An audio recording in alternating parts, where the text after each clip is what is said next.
Media మిత్రులకు, మంత్రివర్గ సహచరులకు, శాసన మండలి సభ్యులకు, శాసన సభ్యులకు అందరికీ నమస్కారం. ఈ కార్యక్రమంలో పాల్గొన్న అధికారులకు, ఈ అవగాహన, ఈ పర్యటన గత కొంతకాలం నుంచి రాష్ట్రంలో జరుగుతున్న చర్చ, ఎన్నికల సందర్భంగా మీకు అందరికీ తెలుసు, మేడిగడ్డ బ్యారేజ్ కుంగినప్పుడు మేమందరం ఇక్కడికి రావాలనుకుంటే పోలీసు నిర్బంధాలతో రానివ్వలేదు. అయినా శ్రీ రాహుల్ గాంధీ గారు, నేను, మిత్రుడు శ్రీధర్ బాబు గారు ఎన్నో వ్యయ ప్రయాసాలు కోర్చి ఎన్నికల అధికారులను పట్టుబట్టి అనుమతి సాధించి మేడిగడ్డ బ్యారేజ్ సందర్శనకు ఆ రోజు మేము రావడం జరిగింది. అయితే ఆ రోజు ఎన్నికల ప్రణాళికలో భాగంగా పూర్తి స్థాయిలో ప్రాజెక్టు యొక్క కుంగుబాటు కానీ జరిగిన అవకతవకల మీద పూర్తిగా చూడడానికి సమయము సరిపోలేదు. అదేవిధంగా గత ప్రభుత్వము ఏమాత్రం ఇటువైపు ఎవరిని రానియకుండా వాళ్ళు చేసిన తప్పిదాలు, కుంగిపోయిన మేడిగడ్డ బ్యారేజ్ను ఎవరు చూడకుండా కప్పిపుచ్చి తమ తప్పిదాల నుంచి తప్పించుకోవాలనే ప్రయత్నం చేయడము, అదేవిధంగా మా ప్రభుత్వం అధికారంలోకి వచ్చిన తర్వాత నేషనల్ డ్యామ్ సేఫ్టీ అథారిటీ ఏదైనా ఇచ్చిన నివేదిక, ఈ ప్రాతిపదికన విజిలెన్స్ అండ్ ఎన్ఫోర్స్మెంట్ని ఉత్తమ్ కుమార్ రెడ్డి గారు ఆదేశాలు ఇచ్చి జరిగిన అవకతవకల మీద విచారణ చేపట్టి ప్రాథమికంగా ఒక నివేదికను ఇవ్వమని చెప్పడంతో వారు నివేదికను రాష్ట్ర ప్రభుత్వానికి ఇవ్వడం జరిగింది. ఆ నివేదికలో ప్రాజెక్టుల యొక్క డిజైన్స్లో లోపము, ప్రాజెక్టుల యొక్క నిర్మాణంలో లోపము, ప్రాజెక్టుల యొక్క నిర్వహణలో లోపము, ప్రాజెక్టుల యొక్క అంచనా, ఒక్క మేడిగడ్డ విషయానికి వస్తే 1800 చిల్లర కోట్లతో మొదలుపెట్టి 4000కు పైగా కోట్లకు పెంచి అంచనాలను పెంచి పాల్పడిన అవినీతి. ఇదే కాకుండా ఈ మధ్యకాలంలో పత్రికలలో చూస్తున్నాం, కాగ్ నివేదిక ఇచ్చింది, పెద్ద ఎత్తున కాళేశ్వరం ప్రాజెక్టులో అవినీతి జరిగింది, 1000 కోట్ల రూపాయల దోపిడీ పాల్పడ్డారు అని చెప్పి ప్రతిపక్ష పార్టీలుగా మేము చేసిన ఆరోపణ కాదు, కాగ్ ఇచ్చిన నివేదిక, విజిలెన్స్ అండ్ ఎన్ఫోర్స్మెంట్ ఇచ్చిన నివేదిక. వీటి నేపథ్యంలో శాసనసభ బడ్జెట్ సమావేశంలో శ్వేతపత్రం సాగునీటి ప్రాజెక్టుల మీద విడుదల చేయడమే కాకుండా జరిగిన అవినీతి మీద పూర్తి స్థాయిలో చర్చ చేపట్టాలి అని చెప్పి ఉత్తమ్ కుమార్ రెడ్డి గారు ప్రభుత్వం దృష్టికి తీసుకొస్తే ప్రభుత్వం కూడా ఆమోదించి ఈ బడ్జెట్ సమావేశాలలో ఆ చర్చకు మేము మొదలు పెడదాం అనుకున్నాం. ఎప్పుడైతే గోదావరి జలాల మీద నిర్మించాలనుకున్న కాళేశ్వరం ప్రాజెక్టు రీడిజైనింగ్ పేరు మీద చంద్రశేఖరరావు కొల్లగొట్టిన 1000 కోట్ల రూపాయల మీద చర్చకు శాసనసభలో తెర లేపాలనుకున్నామో చంద్రశేఖరరావు గారికి పూర్తిగా అర్థమైపోయింది. తను ముఖ్యమంత్రిగా ఉన్నప్పుడు పాల్పడిన 1000 కోట్ల రూపాయల దోపిడీకి సంబంధించి విజిలెన్స్ అండ్ ఎన్ఫోర్స్మెంట్, ఎన్డీఏసీ ఇచ్చిన నివేదికల మీద చర్చ జరిగితే తన బండారం అంతా బయటపడి ప్రజల ముందు అవినీతిపరుడుగా, దోపిడీదారుడుగా, దోషిగా నిలబడాల్సి వస్తుందని వ్యూహాత్మకంగా కృష్ణానది జలాలను, కృష్ణానది మీద ఉన్న ప్రాజెక్టులను కేఆర్ఎంబీకి అప్పజెప్పినరు అని కాంగ్రెస్ మీద ఎదురుదాడి చేసి నల్గొండ జిల్లాలో ఒక సభను పెట్టి ఆ సభ ద్వారా కాంగ్రెస్ మీద ఎదురుదాడి చేయాలన్న ఆలోచనతోటి ఈరోజు నల్గొండలో సభ పెట్టిండ్రు. ఇవాళ నల్గొండ సభలో వారు ఎంత శుద్ధపూసలాక మాట్లాడుతుండే, ఇక సత్యహరిశ్చంద్రుడే ఇంకో అవతారం ఎత్తి చంద్రశేఖరరావు రూపంలో జన్మెత్తిండు, ఈ సత్యహరిశ్చంద్రుడి శీలాన్ని మీరు శంకిస్తారా? చావు నోట్లో తలబెట్టి నేను తెలంగాణ సాధించిన అని మళ్ళీ 1 కోటి 1వ సారి అబద్ధం చెప్పిండు. ఇప్పటి వరకు 1,00,00,000 సార్లు చెప్పిండు అబద్ధం, సావు నోట్లో తలబెట్టి తెలంగాణ తెచ్చినా అని. ఎన్నిసార్లు బిచ్చమెత్తుకుంటావా సావు నోట్లో తలబెట్టినా అని? 2 సార్లు ముఖ్యమంత్రి పదవి ఇచ్చారు, 10 సంవత్సరాలు ఈ రాష్ట్రాన్ని పట్టి పీడించినావు, దోసుకున్నావు. ఇంకా కూడా సావు నోట్ల తలకాయ పెట్టినా, సావు నోట్ల తలకాయ పెట్టినా అని మాటలు చెప్తున్నావు. సావు నోట్ల తలకాయ పెట్టిన చంద్రశేఖరరావు శాసనసభలో నీ అవినీతి మీద చర్చ పెడితే నువ్వు నిజంగా సత్యహరిచంద్రునివే, సత్యహరిచంద్రునికి మరో జన్మని ఎత్తినోనివి అయితే అక్కడ వచ్చి కూర్చొని మాట్లాడేది ఉండే. మేమేమడిగినాము? అయ్యా కృష్ణానది జలాల మీద శాసనసభలో ఏకగ్రీవ తీర్మానం చేసి కేంద్ర ప్రభుత్వం ప్రాజెక్టుల స్వాధీనానికి చేస్తున్న ప్రయత్నాన్ని అందరము తీర్మానం పాస్ చేసి కేంద్ర ప్రభుత్వ విధానాలను వ్యతిరేకిద్దాం రమ్మని మేము అడిగినాం. మీరు రాలేదు. కేంద్ర ప్రభుత్వానికి కాంగ్రెసే అప్పజెప్పిందని అబద్ధాలు నువ్వు చెప్తే వాస్తవాలను డిసెంబర్ 1, 2023 నాడు మీరు ముఖ్యమంత్రిగా మీ కార్యదర్శి స్మితా సబర్వాల్ గారు రాసిన లేఖను అప్పజెప్పడానికి పూర్తిగా మీరు చేసిన ప్రయత్నాన్ని ఆధారాలతో సహా శాసనసభలో ప్రభుత్వం బయటపెట్టింది. దాని తర్వాత నేనేమన్నా, కాళేశ్వరం మీద ఎంతోమందికి అపోహలు ఉన్నాయి, అనుమానాలు ఉన్నాయి, అక్కడికి ఎవరిని రాణిస్తలేరు, అక్కడికి ఎవరైనా వెళ్తే పోలీసులు అడ్డుకుంటున్నారని తెలంగాణ సమాజంలో ఎన్నో అనుమానాలు ఉన్నాయి. ఈ అనుమానాలను నివృత్తి చేయడానికి మంత్రులను, ప్రజాప్రతినిధులను, పత్రికా మిత్రులను అందరినీ తీసుకొని వెళ్ళి వాళ్ళకి చూపిద్దాము, అందరం కలిసికట్టుగా వెళ్దామని మా మంత్రి గారు మీకు లేఖ రాయడం జరిగింది. లేఖతో పాటు 13 తారీఖు నాడు వెళ్దామని మేము అన్నాము. ఒకవేళ మీకు ఏవైనా ఇతరత్ర కార్యక్రమాలు ఉంటే మీరు తారీఖు మార్చమన్నా మారుస్తామని చెప్పి శాసనసభలోనే స్వయంగా నేనే మీకు చెప్పడం జరిగింది. ఒకవేళ బీఆర్ఎస్ నాయకులకు 13 తారీఖు నాడు ఇతర కార్యక్రమాలు ఉంటే మీరు నిర్ణయించిన తారీఖు నాడు అఖిలపక్షం అందరము అక్కడికి వెళ్దాము, పత్రికల వాళ్ళని తీసుకెళ్దాము, అక్కడ జరుగుతున్న పరిణామాలు, నిర్మాణంలో లోపాలను, దాని మీద తీసుకోవాల్సిన చర్యల్ని ప్రజల సమక్షంలోనే ప్రజా కోర్టులోనే చర్చించుకుందామని రమ్మని చెప్పినాము. మీరు రాలేదు. రాకపోను శాసనసభలో చర్చకు కూడా మీరు రాలేదు. శాసనసభలో జరిగిన చర్చలో మీరు పాల్గొనలేదు. శాసనసభకే మీరు రావడానికి కాలు విరిగిందనే ఒక నెపాన్ని అడ్డం పెట్టుకున్నారు. కాలు ఇరిగిన చంద్రశేఖరరావు ఈరోజు నల్గొండకు పోయిండు. నేను అడుగుతున్నాయా, శాసనసభ దగ్గర ఉందా, నల్గొండ జిల్లా దగ్గర ఉందా? నల్గొండకి వెళ్ళి బహిరంగ సభలో సానుభూతి పొందాలనే ప్రయత్నం చేస్తున్నాడు చంద్రశేఖరరావు. సానుభూతి పొందడానికి మీరు దవాఖానలు ఉన్నప్పుడు మేమందరం వచ్చినాం, సానుభూతి చూపించినాం. సానుభూతి చూపించాల్సిన సందర్భంలో ప్రజలు కానీ ప్రతిపక్షాలు కానీ మేమందరం సానుభూతి చూపించినాం. ఈరోజు కేవలం కాళేశ్వరం అవినీతి మీద చర్చ జరగకుండా, కాళేశ్వరంలో మీ దోపిడీని ప్రజల దృష్టిలో పడకుండా ఉండడానికే ఈరోజు మీరు నల్గొండ అక్కడ ఏదో పెద్ద సభ పెట్టినా అని మీరు మాట్లాడుతున్నారు. ప్రజలకి ఈ మాత్రము అవగాహన లేదని మీరు అనుకుంటున్నారా చంద్రశేఖరరావు గారు? కాళేశ్వరం అవినీతి మీద, దోపిడీ మీద చర్చకు వచ్చిన సందర్భంలో మీరు కృష్ణానది జలాల మీద ఉన్న ప్రాజెక్టులను అన్నిటిని కూడా కేంద్రానికి అప్పజెప్పినరు అని చెప్పి నల్గొండ జిల్లాలో మీరు బహిరంగ సభ పెట్టి ఇక్కడికి రాకుండా తప్పించుకున్నారు. ఇవాళ మీరు ఏం మాట్లాడుతున్నారు? అక్కడ ఓ 4-5 పిల్లర్లు కూలినాయి, కూలితే పెద్ద తప్ప? అయ్యా నీకు ఏది తప్పు కాదు. ఎందుకనంటే తప్పులకు పాల్పడ్డదే నువ్వు. నీకు నువ్వే తప్పు జరిగిందని నీకు నువ్వే శిక్ష విధించుకునేటంత నిజాయితీ పరుడు అని ఏమైనా తెలంగాణ సమాజం భావిస్తుంది అనుకుంటున్నారా? మీ దోపిడీకి మేడిగడ్డ బలైపోయింది, అన్నారం సుందిల్లా సున్నమైపోయినాయి. ఈరోజు కాళేశ్వరము మీ 1,00,000 కోట్ల దోపిడీకి బలైపోయింది. అందుకే మీరు దీన్ని చాలా అల్కగా తీసుకుంటున్నారు. ఇక్కడ వచ్చిన వాళ్ళని చులకన చేసి మాట్లాడుతున్నారు.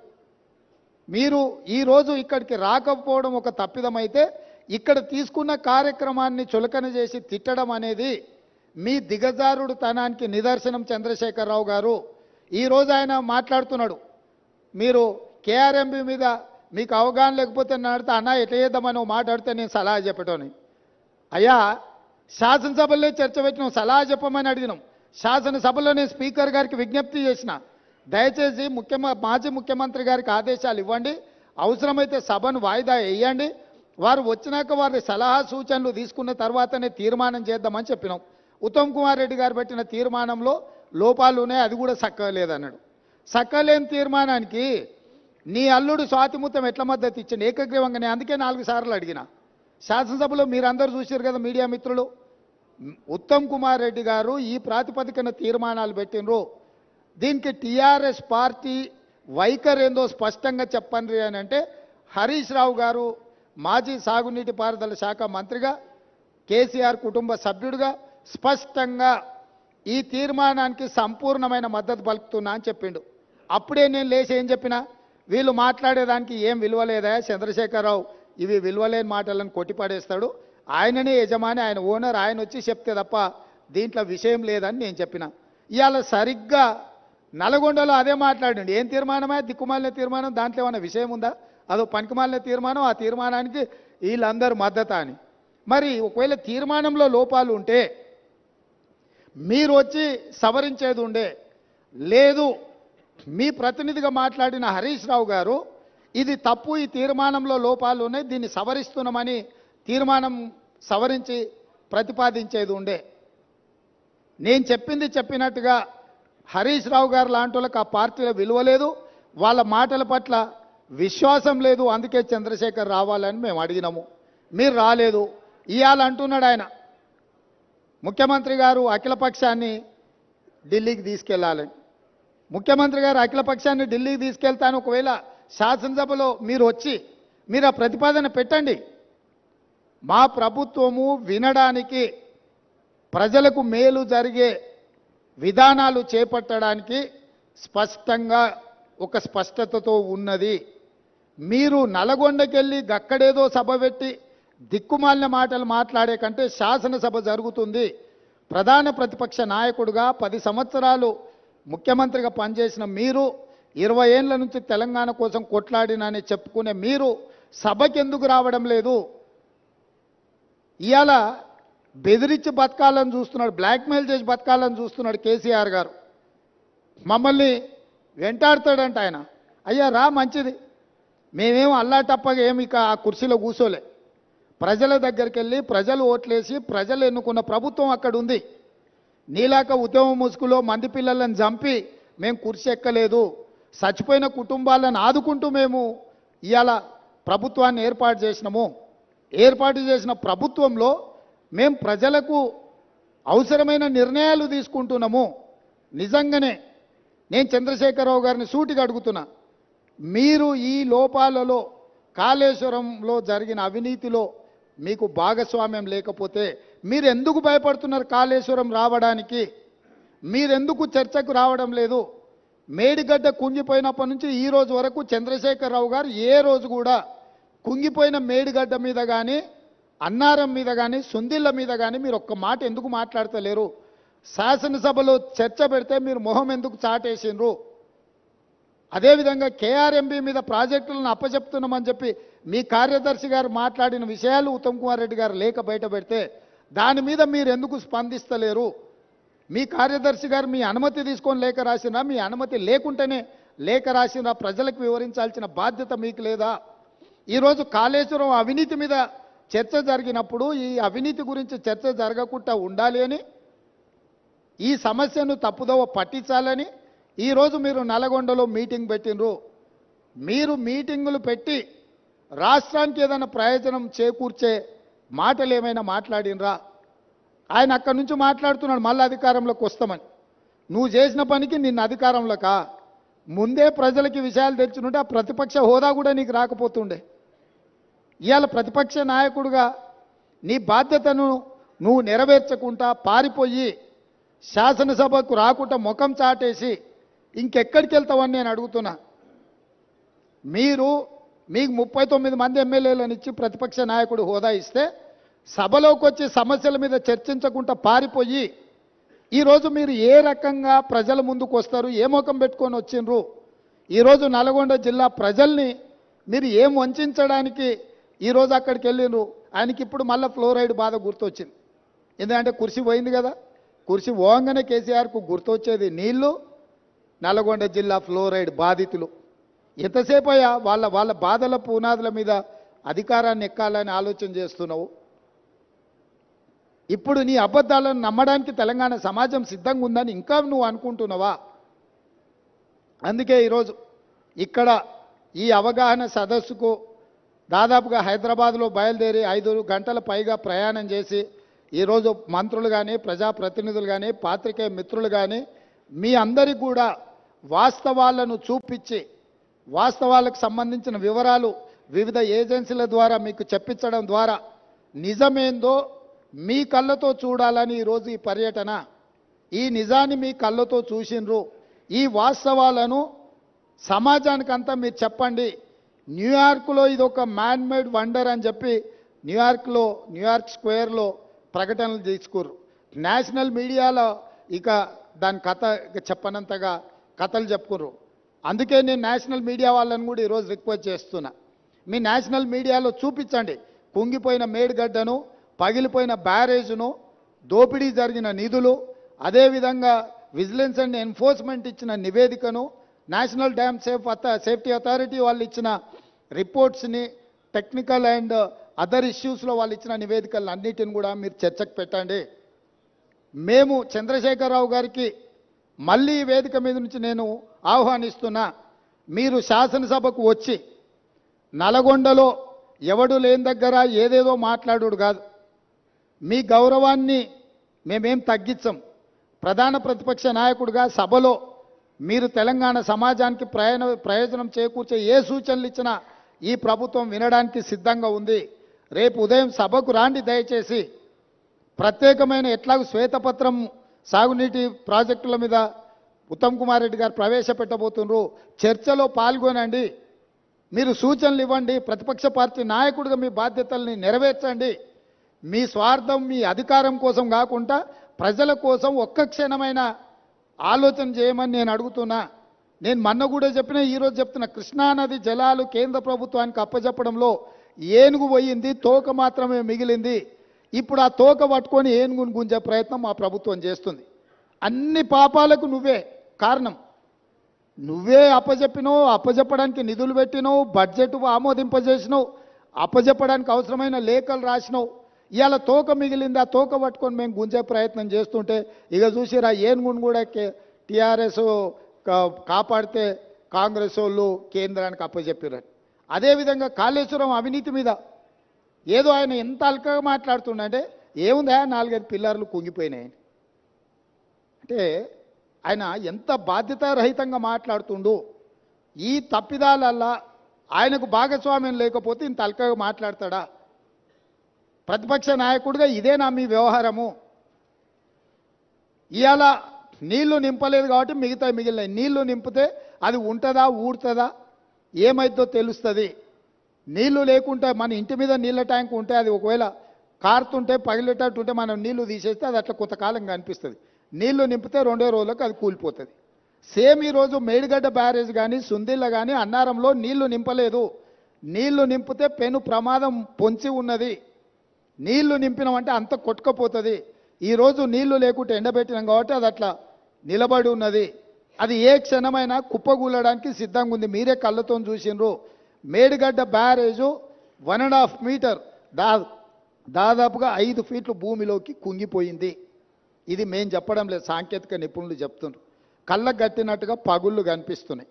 కాంక్రీట్ స్ట్రక్చర్స్ అంత వర్టికల్గా క్రాక్స్ వచ్చి ఉంటే దాని ఒక చిన్న సంఘటన కింద ముఖ్యమంత్రి గారు, మాజీ ముఖ్యమంత్రి గారు మాట్లాడుతున్నారు అని అంటే అసలు చంద్రశేఖరరావు గారి ఆలోచన, చేసిన తప్పిదాలను కప్పిపుచ్చుకోవడానికి చేస్తున్న ప్రయత్నము ఈరోజు తెలంగాణ సమాజం అంతా గమనించాల్సిన అవసరం ఉన్నది.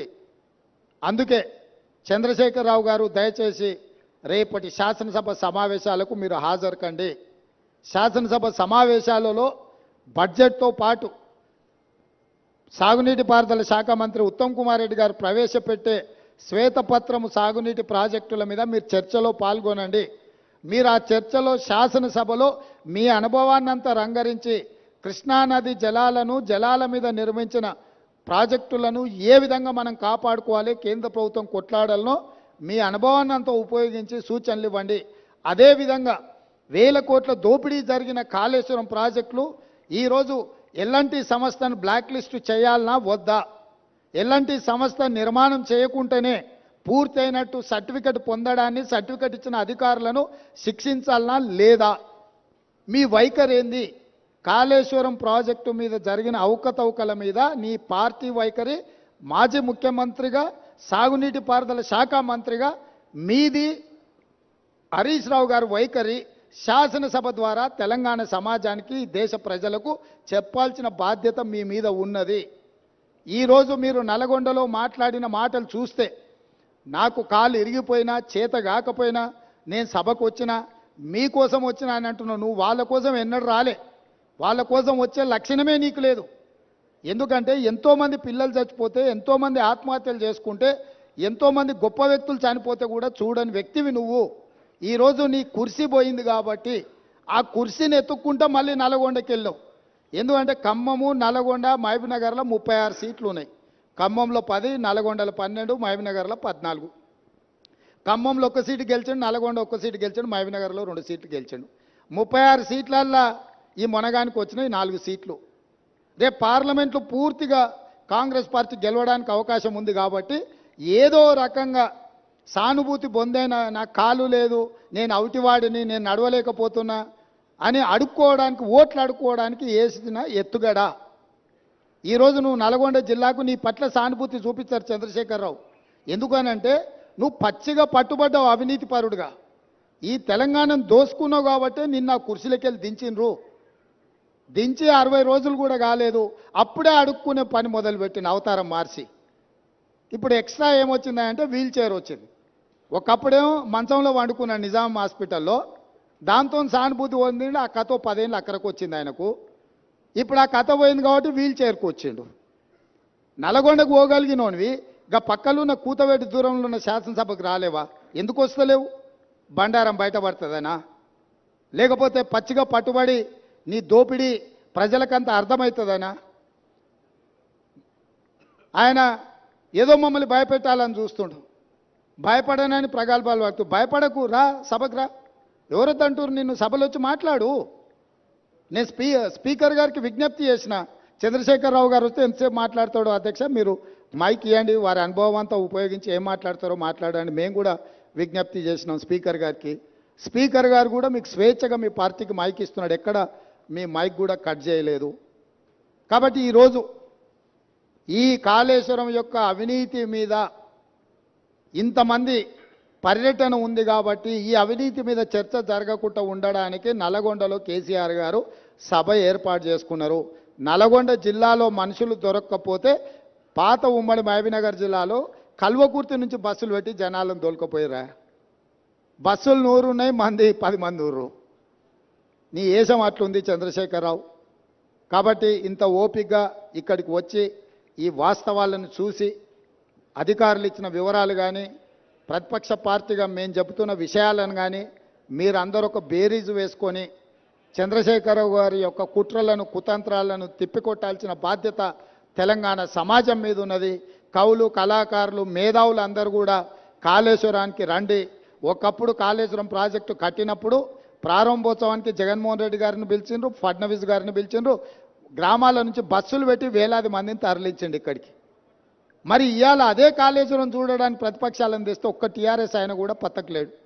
మీరు అద్భుతం కట్టినప్పుడు ఈ అద్భుతాన్ని చెప్పుకోవడానికి మీకు మంచి అవకాశం కదా. ఈ అద్భుతాన్ని చూడడానికి, చూపించడానికి మీరు రావచ్చు కదా. మర్చిపోయినా, కరెక్టే.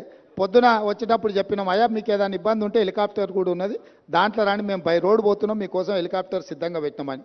ఆయన ఇప్పుడు చెప్తున్నాం మేము కూడా పోతాం తర్వాత అని. ఏడుకోతావా? కాళేశ్వరం కాదు, కాశీకి పోవాలి నువ్వు. ఇంకా బిచ్చం ఎత్తుకోవడానికి ఇంకా నీకు మిగిలింది అది ఒకటే. కాశీకి పోయి సన్యాసం పుచ్చుకోవాల్సిందే చంద్రశేఖరరావు నువ్వు. సరే, ఇక ఆయన చీకటి మిత్రుడు. బీజేపీ వాళ్ళు కూడా ఎవరు రాలే ఇప్పటి వరకు. కేసీఆర్ అవినీతి మీద గొప్ప గొప్ప మాటలు మాట్లాడిన కిషన్ రెడ్డి గారు వాళ్ళ ఎమ్మెల్యేలు రాకుండా అడ్డుకున్నాడు.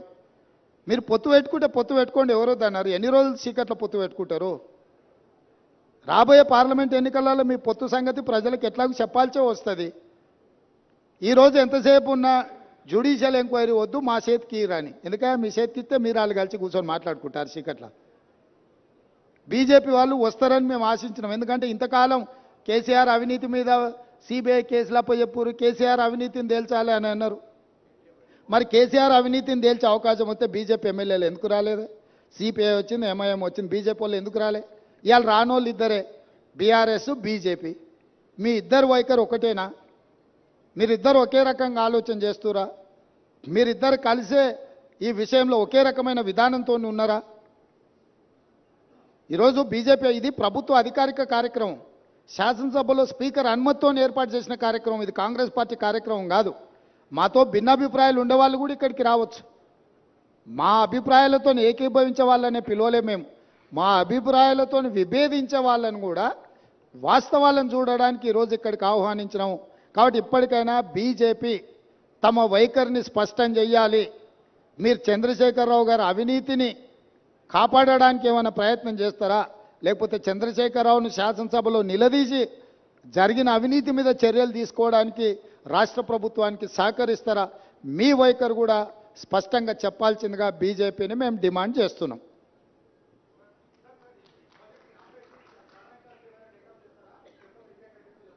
రాహుల్ గారు, ఈరోజు ఈ జరిగిన అవినీతి అక్రమాల మీద మీ అందరికి అవగాహన కల్పించడానికే మీరు చెప్పే విషయాలను అన్నిటిని కూడా ప్రభుత్వంలో చర్చించి మళ్ళీ తప్పకుండా వెనక్కి చెప్తాం.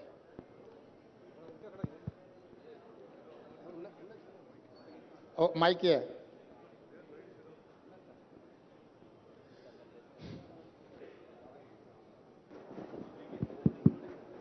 మేడిగడ్డ బ్యారేజ్ అనేది